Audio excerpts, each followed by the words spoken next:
श्री परमात्मने नमः। हरये नमः। श्री गुरुचरण कमलेभ्यो नमः। श्रीमद्भगवद गीता अथ प्रथमोऽध्यायः। श्लोक 32।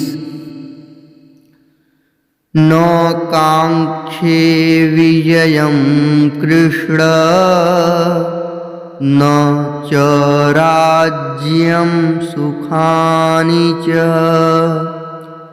किं नो राज्येन गोविन्द किं भोगैर्जीवितेन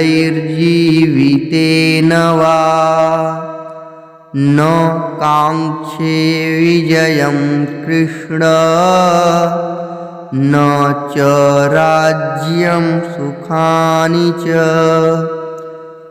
किं नो राज्येन गोविन्द किं भोगैर्जीवितेन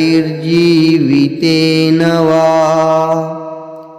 अर्थ: हे कृष्ण, मैं न तो विजय चाहता हूँ और न राज्य तथा सुखों को ही। हे गोविंद, हमें ऐसे राज्य से क्या प्रयोजन है अथवा ऐसे भोगों से और जीवन से भी क्या लाभ है।